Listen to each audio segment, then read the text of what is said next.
কলকাতা লিগে শনিবার ছিল গ্রুপ বির ম্যাচের সূচনা। এই দিন অনুষ্ঠিত হলো বি গ্রুপের 5টা ম্যাচ।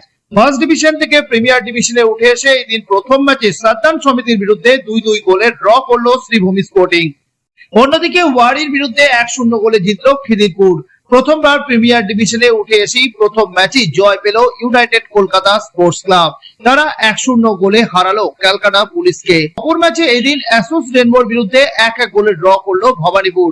তবে রবীন্দ্র সরোবর স্টেডিয়ামে এদিন 2-1 গোলে এরিয়ানকে হারিয়ে দুর্দান্ত জয় পেল ইউনাইটেড স্পোর্টস।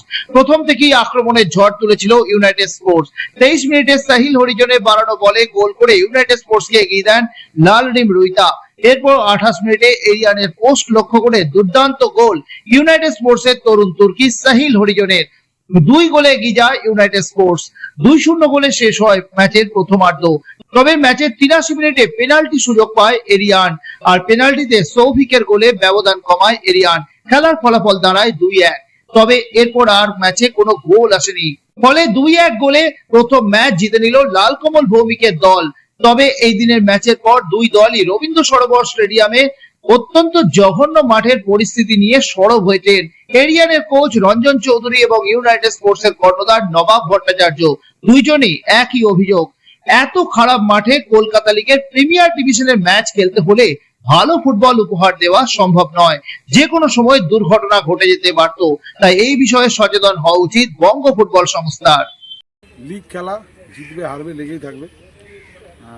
ভালো লেগেছে যে আমাদের অন্তত টিমটা ভালো খেলছিল। তবে আমি একটা অনুরোধ রাখবো যে বাংলা ফুটবল নিয়ে যারা এত চিন্তা করে মাঠটাকে বাঁচিয়ে রাখুন। এটা আজকে এটা মাঠ, এটা খাটালের মধ্যে খেলা। মাঠটাকে যদি রেস্ট না দেয় তাহলে এই মাঠে প্রিমিয়ার লিগের ম্যাচ দেওয়া মুশকিল। মাঠটাকে তো রেস্ট দিতে হবে। সকালবেলায় আজকে এত ইম্পর্টেন্ট একটা প্রিমিয়ার লিগের ম্যাচ, সেখানে মাঠটা পুরো খাটালের মধ্যে খেলে চলে গেল।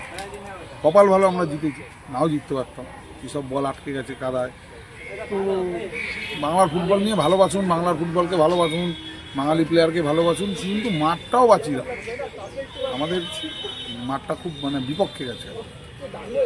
সকালে এই মাঠে দুটো টিম প্র্যাকটিস করেছে এবং শোনা যাচ্ছে সেটা আমি তো জানি না, আমি এখানে এসে শুনছি। যেদিনকে অন্তত খেলা থাকবে সেদিনটা প্র্যাকটিস না করলে ভালো হয়, তাহলে মাঠটা খেলার মতো থাকে।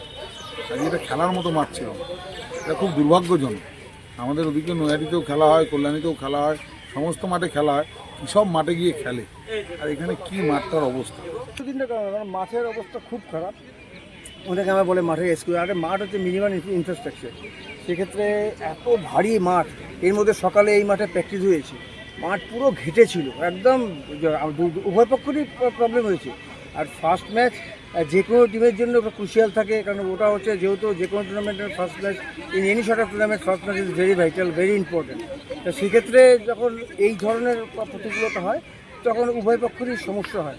তা আমাদের হয়েছে। আর আমি যেটা বলবো সেটা হচ্ছে, আমি একরকমভাবে ছেলেদেরকে প্র্যাকটিস করি, একরকমভাবে বলেছি, এই মাঠে অন্য কথা বলতে হচ্ছে, অন্যরকমভাবে ফুটবল খেলতে হচ্ছে। এগুলো অসুবিধা, these are not the excuses.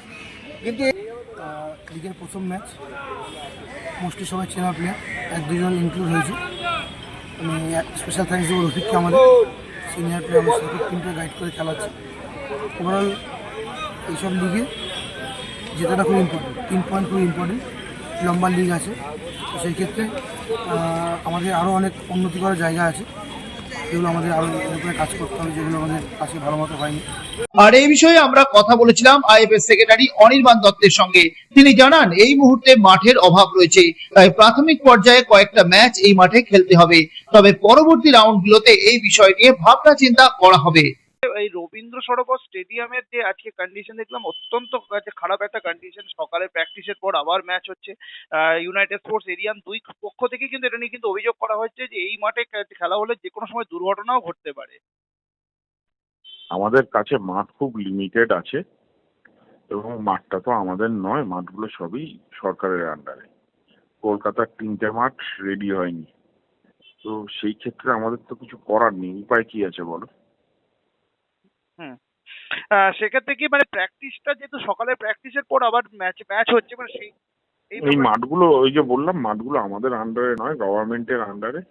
এই মাঠে কি ম্যাচ আবার হবে? এই লিগে কি কন্টিনিউ ম্যাচ দেবেন পরবর্তী রাউন্ডগুলোতেও?